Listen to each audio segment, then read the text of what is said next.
আজ আমি সম্পূর্ণ নিরামিষভাবে একটা পুঁই কুমড়ো রেসিপি বানাবো। আশা করি তোমাদের খুব ভালো লাগবে, তাহলে দেখতে থাকো।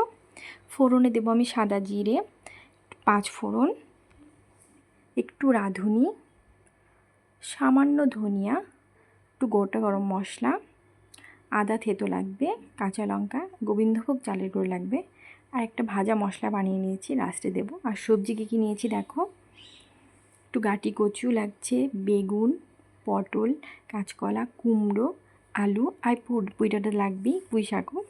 তাহলে আমি আগে বেগুনগুলো একটু হলুদ দিয়ে ভেজে তুলে রাখবো, বেগুনগুলো পরে দেবো নয়তো গলে যাবে। বেগুন আর কাঁচকলা, পটল এগুলো ভেজে তুলে নেব। কাঁচকলাটাও একটু নুন আর একটু হলুদ দিয়ে ভেজে নেব। পুঁই ডাঁটাটা একটু নুন দিয়ে ভেজে নেব, নুন আর হলুদ দিয়ে, কারণ তা না হলে এর মধ্যে নুন ঢুকবে না পরে। বড়িগুলো ভেজে নিই, অল্প বড়ি দেবো, তাহলে টেস্টটা ভালো আসবে। এদিকে সব ভাজা হয়ে গেছে আমার। এবার আমি তেলে শুকনো লঙ্কা ফোড়ন দিচ্ছি, আর সেই গোটা গরম মশলাগুলো সব ফোড়ন দিয়ে দিলাম। এবার আদা দিতে হবে, আমি ভুলে গেছিলাম, আদাটা পরে দিলাম, তোমরা আগেই দিয়ে দিও। এবার কুমড়ো দিয়ে ভালো করে কষিয়ে নেব,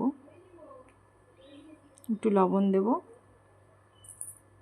হলুদ। এবার পুঁই ডাঁটাগুলো দিয়ে দিচ্ছি, আলু আর বড়িটাও দিয়ে দেব, কাঁচা লঙ্কা দিয়ে দিচ্ছি, বড়িগুলো দিয়ে দিলাম। এবার পুঁই পাতাগুলো দিয়ে ভালো করে একটু ঢাকা দিয়ে রাখবো কিছুক্ষণ, এমনি জল ছেড়ে দেবে। আর যদি না হয় তাহলে তোমরা একটু জল দেবে সেদ্ধ হওয়ার জন্য সবজিটা। ঢাকা খুলে নিলাম, এই দেখো একটু জল জল হয়ে গেছে, সবজিগুলো ভালোভাবে সেদ্ধও হয়ে গেছে।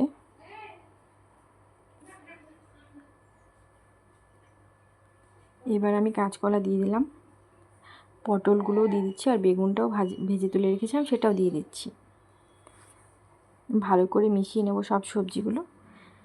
এবার একটু স্বাদ মতো চিনি আর চালের গুঁড়োটা আর ভাজা মশলা উপর থেকে ছড়িয়ে দিতে হবে, তাহলেই রেডি হয়ে যাবে টেস্টি একটা রেসিপি। তোমরা বাড়িতে অবশ্যই ট্রাই করবে, আর কেমন হয়েছে আমাকে অবশ্যই কমেন্টে জানিও।